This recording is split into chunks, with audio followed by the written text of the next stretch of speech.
প্রথম আলো এবং ডেইলি স্টারের ঘটনায় আমাকে স্থানীয় কূটনৈতিক মহলে এবং বিদেশে কথা শুনতে হয়েছে। আমাদের মাথা হেঁট হয়ে যে হামলাটা হবে, আগুন লাগানো হবে, এটা কিন্তু কনসেন্ট ম্যানুফ্যাকচার করা হচ্ছিল ওভার দ্য মান্থ। যে কোনো পত্রিকা সেটা তার নিজস্ব ইডিওলজিক্যাল স্ট্যান্সও থাকতে পারে, তার বিরুদ্ধে নিয়মতান্ত্রিক যে কোনো প্রতিবাদ হতে পারে। এইরকম কোনো কিছু কনসেপ্ট বাংলাদেশে তৈরি করার চেষ্টা কেউ যদি করে, তার বিরুদ্ধে নাগরিকদের দাঁড়ানো উচিত বলে আমরা মনে করি। প্রথম আলো এবং ডেইলি স্টারের উপরে আক্রমণ, এই ধরনের আক্রমণ আমরা আগে দেখিনি। এটা ছিল স্বাধীন গণমাধ্যমের ওপর একটা আক্রমণ। ভয় ভীতি প্রদর্শন, অগ্নিসংযোগ, যানবাহনের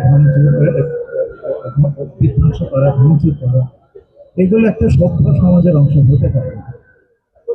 প্রথম আলো এবং ডেইলি স্টারের ঘটনায় আমাকে স্থানীয় কূটনৈতিক মহলে এবং বিদেশে কথা শুনতে হয়েছে। মাননীয় স্বরাষ্ট্রমন্ত্রী যে কথাটি বললেন, আমাদের মাথা হেঁট হয়ে গেছে। আমরা আজকে একটা প্রতিজ্ঞা করতে পারি যে এই ধরনের ঘটনা আমাদের দেশে আর ঘটবে না, এবং এই প্রতিজ্ঞাটি সারা সমাজকে করতে হবে। বিএনপির যে ম্যান্ডেট, এই ম্যান্ডেট বাংলাদেশের ইতিহাসে সবচেয়ে শক্তিশালী ম্যান্ডেট, এবং সরকারের পক্ষ থেকে মাননীয় স্বরাষ্ট্রমন্ত্রী যে কথাটি বললেন, আমরা আমাদের কথা রাখবো। আপনাদের অসংখ্য ধন্যবাদ।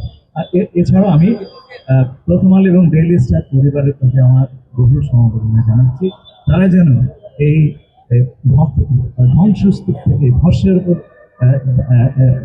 দাঁড়িয়ে থেকে আবার তাদের প্রতিষ্ঠানগুলো সুন্দরভাবে গড়ে তুলতে পারেন, এবং বাংলাদেশে সত্যিকারের স্বাধীন এবং একটি দুটি গণমাধ্যম হিসেবে আবার তাদের কর্ম সম্পাদন করতে পারে, সেই আশা করছে। এটা একটা নতুন অভিজ্ঞতা।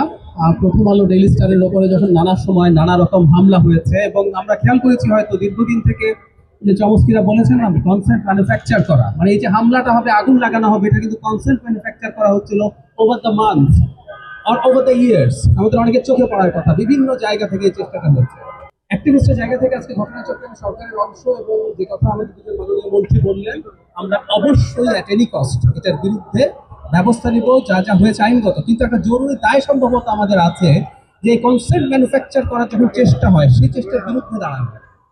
আমরা খেয়াল করি যে কোনো পত্রিকা সেটা তার নিজস্ব ইডিওলজিক্যাল স্ট্যান্সও থাকতে পারে, যদি সেটা থাকেও থাকে, তার সমালোচনা হতে পারে, তার বিরুদ্ধে নিয়মতান্ত্রিক যে কোনো প্রতিবাদ হতে পারে। আমরা এই পর্যন্ত রাজি আছি। কিন্তু যে ধরনের ভুলটি হয়েছে, যে ধরনের ব্যবস্থা নেওয়া হয়েছে, যেখানে মানুষের মৃত্যু ঘটতে পারত, এখানে কম মানুষ ছিলেন, ডেইলি স্টারে অনেক মানুষ আটকা পড়েছিলেন, এইরকম কোনো কিছু কনসেপ্ট বাংলাদেশে তৈরি করার চেষ্টা কেউ যদি করে, তার বিরুদ্ধে নাগরিকদের দাঁড়ানো উচিত বলে আমরা মনে করি। আমি ডিফার করতে পারি, কিন্তু এই ধরনের কোনো চেষ্টা কোনোভাবে যেন না হয়। সো আমরা সরকারের দিক থেকে যা যা ব্যবস্থা নেয় সেটা নেব, আর নাগরিক হিসাবে আমরা একটা গণতান্ত্রিক বাংলাদেশ গড়ে তুলতে চাই। আমরা শেখ হাসিনার স্বৈরাচার সরিয়ে, শেখ হাসিনার ফ্যাসিবাদ সরিয়ে আমার ফ্যাসিবাদ এখানে কায়েম করব, এবং আমি বলে দেবো ডেইলি স্টার থাকবে না, প্রথম আলো থাকবে না, বন্ধ করে দিতে হবে। এটার জন্য আমরা আসলে শেখ হাসিনার বিরুদ্ধে লড়াই করিনি। খুব ক্ষুদ্র একজন কর্মী হিসাবে শেখ হাসিনার সেই স্বৈরাচারের বিরুদ্ধে লড়াই করার হিসাবে আমি বলতে চাই, আমরা একটা গণতান্ত্রিক বাংলাদেশ তৈরি করতে চেয়েছি, এবং সংবাদ মাধ্যম এই চেষ্টাটা যেন করে তাদের জায়গা থেকে, যেন বাংলাদেশের কোনোদিন এসব না হয়। সরকারের কাজ সরকার নিশ্চয়ই করবে।